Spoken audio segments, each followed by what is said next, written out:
تو کتنی مزے کی بات، اگر فار ایگزامپل کسی کی زندگی 30 سال کی ہے تو اگر وہ 15 لوگوں کا روزہ کھلوائے تو ہمارے پورے گناہ معاف ہو جائیں گے. اللہ سبحانہ تعالیٰ بھی کہیں گے کہ یہ بھی بڑی چلاک لوگ ہو گئے ہیں، اور کہ جو بھی اجر جتنا بھی ہم ملٹیپلائی کر سکیں، لیکن یہ تو دیکھیں نا ہم پہ ہے کہ ہم اللہ سبحانہ تعالیٰ کو راضی کرنے. ان کو اللہ کو بھی پتہ ہے نا، وہ تو ماں سے 70 گنا زیادہ پیار کرتا ہے کہ میرا بندہ مجھے راضی کرنے کے لیے کیا جمع و تقسیم کرتا رہتا ہے کہ یا اللہ اگر میں یہ کروں گی تو مجھے اتنا ثواب مل جائے گا، اگر میں یہ کروں گی تو مجھے اتنا اجر مل جائے گا. اور آخر اجر جو ہے وہ اللہ کی رضا کے لیے کر رہے ہوتے ہیں، اور پھر ہم جنتوں کے وارث بن جائیں گے انشاءاللہ. اور آگے دیکھیے کہ جو کہتے ہیں کہ نبی صلی اللہ علیہ وسلم نے فرمایا کہ ان 10 دنوں میں جو نیکیاں کرتا ہے اور عمل صالح کرتا ہے اس کا اجر و ثواب جو ہے وہ اتنا زیادہ ہے کہ عام دنوں میں، کہ صحابہ نے کہا کہ عام دنوں میں جو ہم پورے سال کے دن ہیں سب سے زیادہ جو ثواب ہے وہ ان 10 دنوں کا ہے. تو صحابہ نے پوچھا کہ کیا جہاد پہ جب جاتے ہیں تو اس سے بھی زیادہ ثواب ملتا ہے؟ نبی صلی اللہ علیہ وسلم نے کہا ہاں، لیکن سوائے اس کے ایک شکل یہ ہے کہ انسان اللہ کے دین کی سربلندی کے لیے کفر کے سامنے کھڑا ہو جائے. یہ تو جہاد ہی کی ایک قسم لگتی ہے نا، لیکن سیکنڈ یہ ہے کہ اپنی جان کا نذرانہ بھی پیش کر دے. اور تیسری بات یہ کہ اپنی تمام جمع پونجی جو مال و متاع ہے وہ اللہ کے راستے میں قربان کر دے.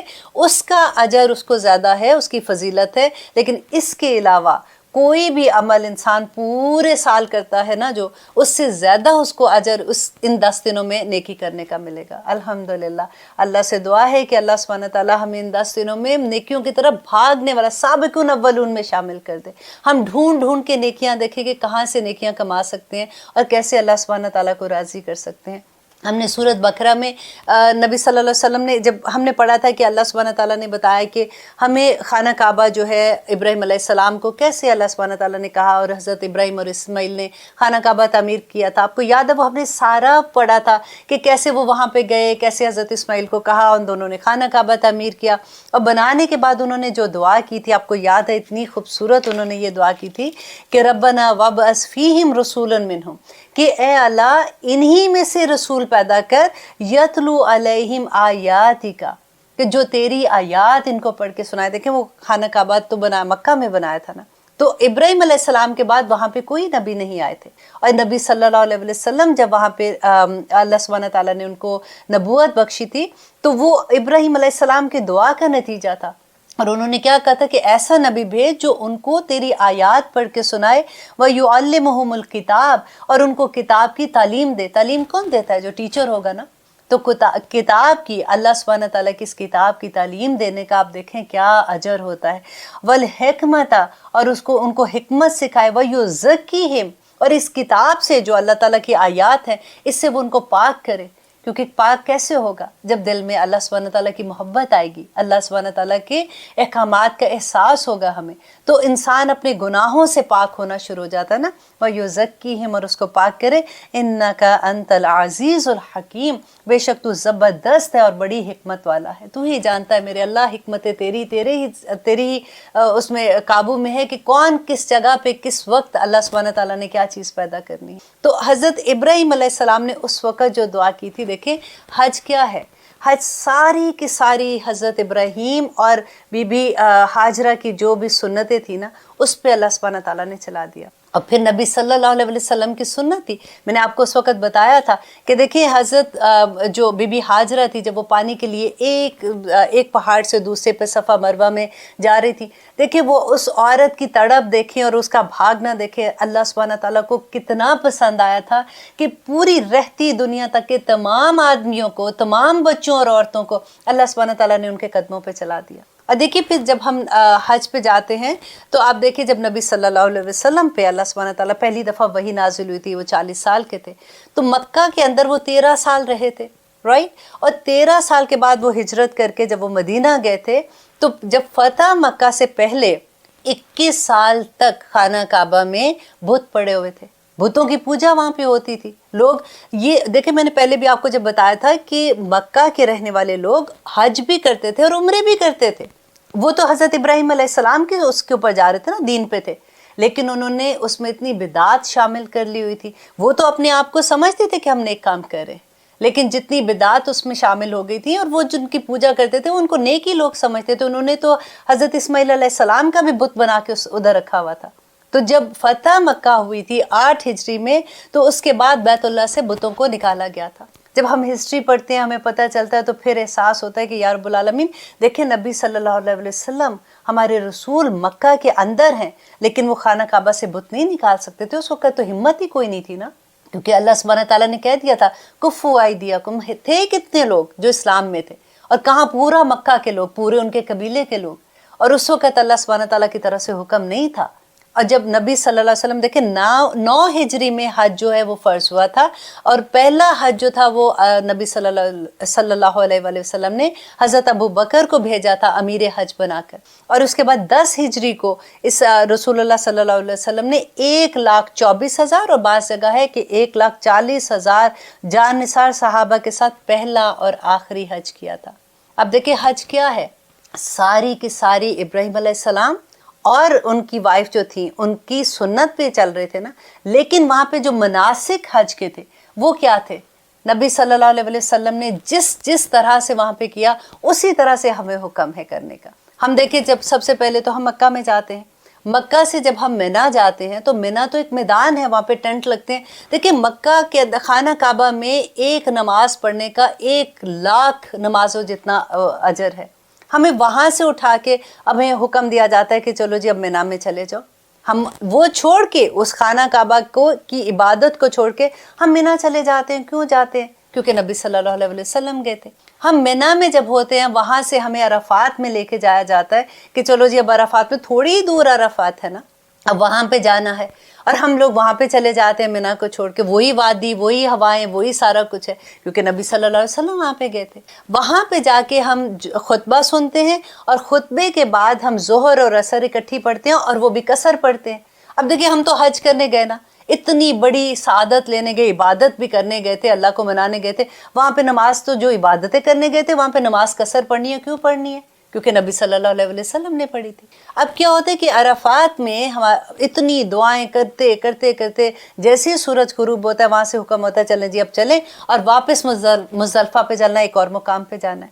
اب وہاں پہ ٹائم ہے آپ کی مغرب کی نماز کا، لیکن نماز نہیں پڑھتے ہیں۔ اب پھر وہی بات کی کرنے، تو ہم عبادت گئے تھے، اور افضل وقت میں نماز پڑھنے کا تو اجر ہی اتنا ہے۔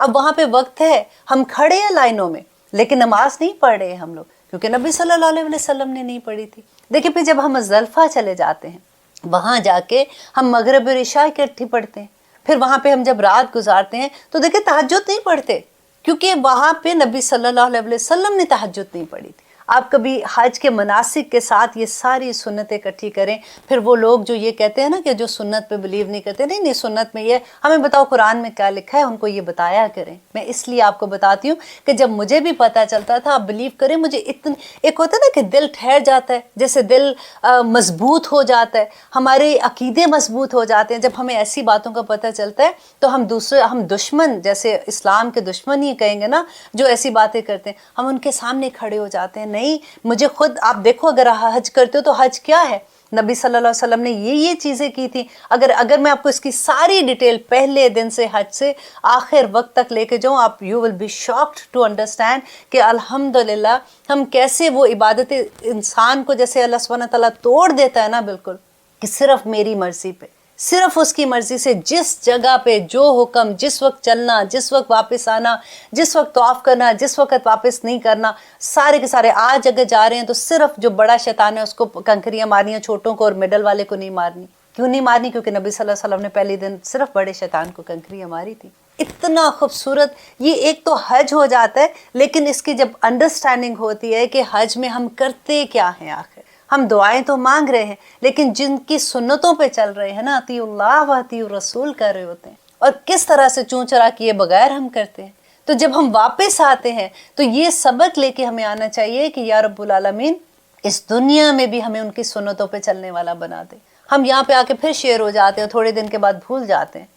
میں نے بڑے لوگوں کو دیکھا ہے، اللہ میاں استقامت دے، آنیسٹلی میں مذاق سے نہیں کہہ رہی ہوں، بالکل بھی آپ یہ مت سوچئے گا کہ میں کسی کو تانا دے رہی ہوں یا کچھ بھی۔ شروع میں آتے ہیں لوگ بڑی کوشش کرتے ہیں کہ حجاب بھی لینا شروع ہو جاتے ہیں کہ ہم یہ کریں گے وہ کریں گے، لیکن پھر تھوڑی دیر کے بعد پھر دنیا اپنی طرف کھینچ لیتے۔ اور کیوں کھینچتی ہے آپ کو پتہ ہے؟ آنیسٹلی اگر آپ قرآن کھول لیں ایک دفعہ، اگر آپ اس کو سمجھنا شروع کر دیں، کسی کلاس میں آپ داخل ہو جائیں، کسی کلاس میں آپ چلے جائیں قرآن کی، آپ واللہ آپ کے حجاب نہیں اتریں گے، آپ کے راستے نہیں بدلیں گے، آپ پھر ویسے ہی کریں گے جیسے شروع میں آتا ہے نا انسان کے اوپر طاری ہوتا ہے حج جیسے، آپ بالکل ویسے ہی عمل کریں گے۔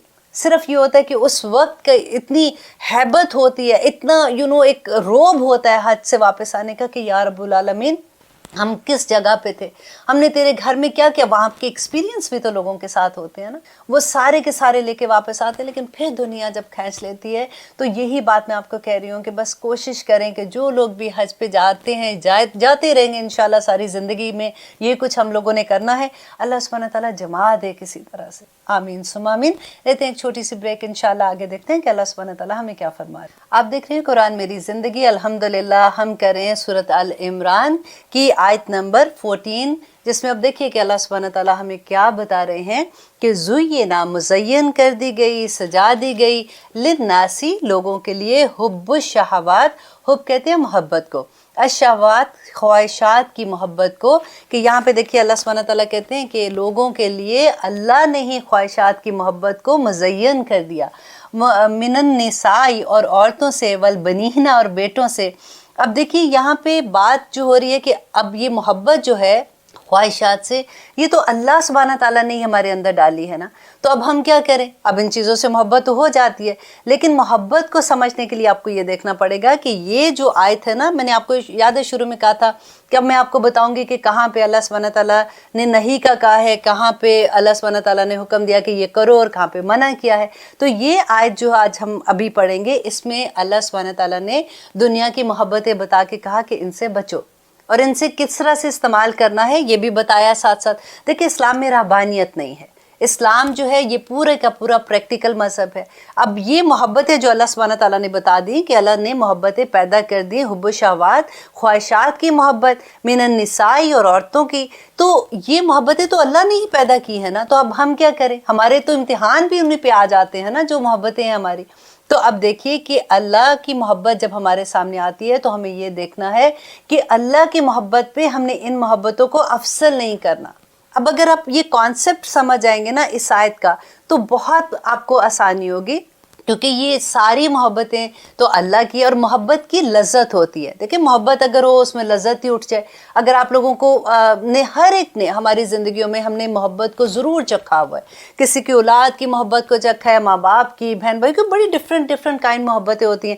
اور اگر ایک محبت کی بات جس میں یہاں پہ آ جاتا ہے کہ حب شہوات من النساء عورتوں سے، تو آپ وہ زمانہ یاد کریں جب منگنی ہم لوگوں کی ہوتی ہے، تو پہلی دفعہ جب اپنے ہسبینڈ کو ہم لوگ دیکھتے ہیں، اور وہ جو پیریڈ منگنی کا ہوتا ہے وہ کبھی نہیں بھولتا ہم لوگوں کو۔ ہم آلویز اس زمانے میں چلے جاتے ہیں کہ وہ بہت اچھا ہوتا تھا، اب دن رات اسی بندے کے بارے میں خیال بندے اسی میں رہتا ہے کہ میرے ہسبینڈ کو یہ پسند نہیں، ان کو یہ ان دنوں میں نئے ہم ایک دوسرے کو جان رہے ہوتے ہیں، اور اس محبت کی لذت بھی فرق ہی ہوتی ہے، راتوں کو بھی نیند نہیں آ رہی ہوتی، اور وہی بندہ وہ کہتا ہے نا کہ اس کے رنگ میں رنگ جاتا ہے۔ دیکھیں اللہ کے رنگ میں بھی رنگنے کے لیے نا یہی محبت کام آئے گی، یہی بات اللہ سبحانہ تعالیٰ کی محبت میں رنگنے کے لیے ہمیں کام آئے گی۔ وہ کوئی مشکل لگتا تھا اس زمانے میں؟ جو ہمارے ہسبینڈ کو پسند ہوتا تھا ہم وہ کرنے کو تیار ہو جاتے تھے کہ نہیں ان کو ایسا پسند ہے، ان کو یہ رنگ پسند ہے، ان کو یہ کھانا پسند ہے، ان کو ایسا بیٹھنا پسند ہے، ایسا نہیں پسند ہے۔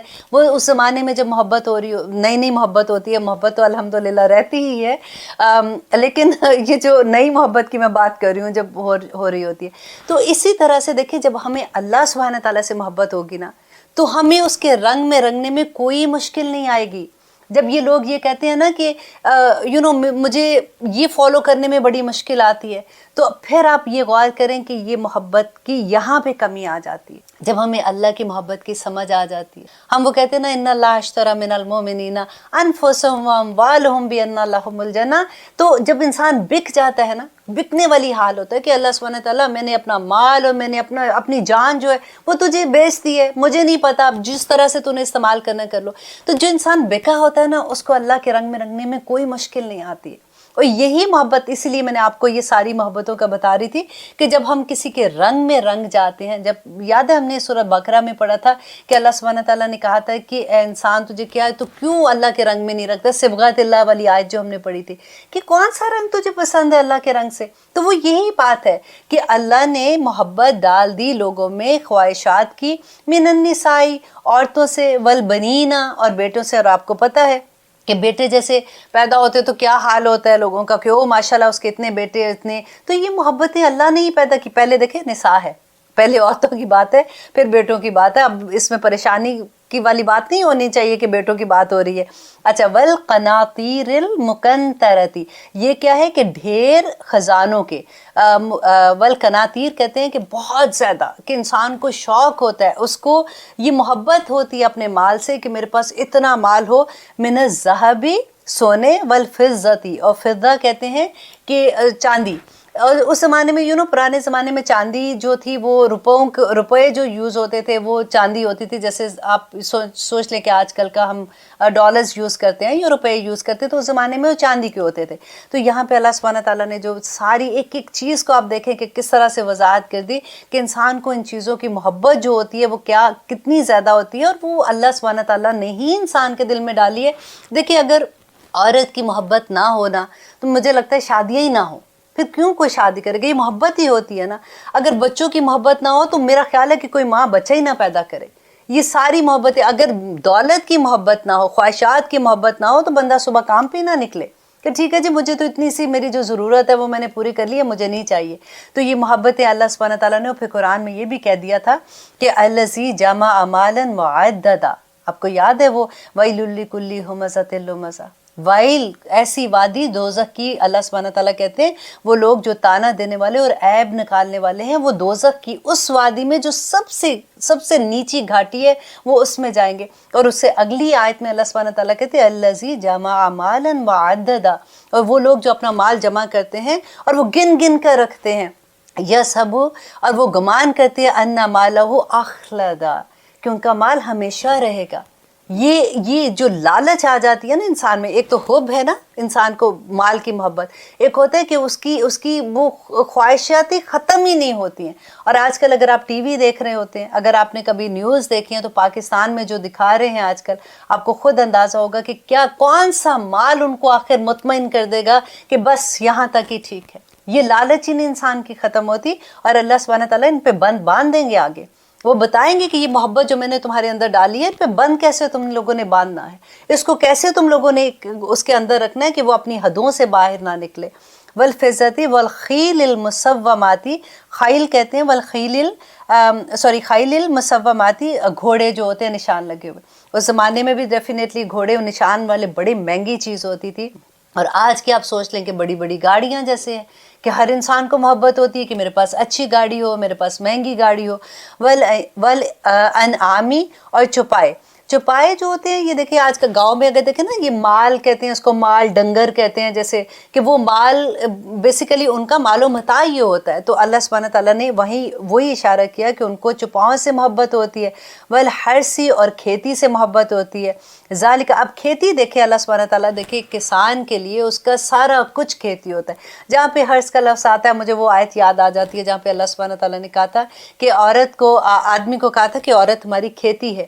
اور میں نے آپ کو وہاں پہ ایکسپلین کیا تھا کہ کسان سے جا کے پوچھیں کہ اس کے لیے کھیتی کی اہمیت کیا ہے. یہ اللہ سبحانہ تعالیٰ نے ایسے ہی نہیں کسان کو، آدمی کو یہ کہا تھا کہ عورت کو تم اپنی کھیتی سمجھو کہ کس طرح سے اس کی حفاظت کرتا ہے، اس کی محبت کھیتی سے دیکھیں، اور اس کا جو ٹائم کھیتی کے ساتھ لگتا ہے وہ دیکھیں کہ کتنی محنت سے اس کھیتی میں وہ پھل پھول نکلاتا ہے اور کس طرح سے وہ کام کرتا ہے. اور پھر ذالکا، یہ متاع الحیات الدنیا، یہ متاع ساز و سامان ہے حیات الدنیا، دنیا کی زندگی کا. اب ساتھ ہی اللہ سبحانہ تعالیٰ نے بتا دیا کہ یہ جو محبت ہے یہ دنیا کی زندگی کے ہی فائدے ہیں بس. ٹھیک ہے. واللہ، اللہ عندہ، اس کے پاس، حسن المعاب،